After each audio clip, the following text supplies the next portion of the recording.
ပြည်စုံမှလောက်ကင်မယ်ဆိုတဲ့အစွဲလန်းကြီးကိုလှုပ်ချလိုက်ပါ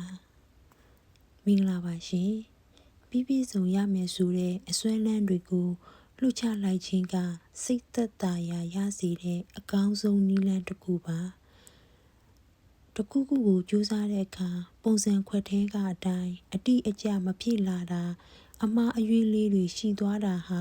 ရှုံးနေတာမဟုတ်ပဲသင်ယူနေတာသာဖြစ်ပါတယ်ဥပမာပြောရမယ်ဆိုရင်ဟင်းချက်တဲ့အခါမိဖို့ကြောင့်ပွာသွားတာမျိုးစာရေးတဲ့အခါစာလုံးပေါင်းမှားလို့ဖြတ်လိုက်ရတာမျိုးဒါမှမဟုတ်အစီအစဉ်တစ်ခုခုကကိုထင်သလိုချောချောမွေ့မွေ့မဖြစ်သွားတာမျိုးတွေဟာလူတိုင်းကြုံဘူးတဲ့လူသားဆန်တဲ့အမှားလေးတွေပါ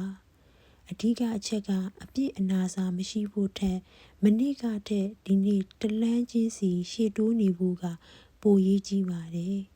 ပြည့်စုံနေဖို့ထက်တိုးတက်နေဖို့ကပိုရေးကြီးပါတယ် progress over perfection always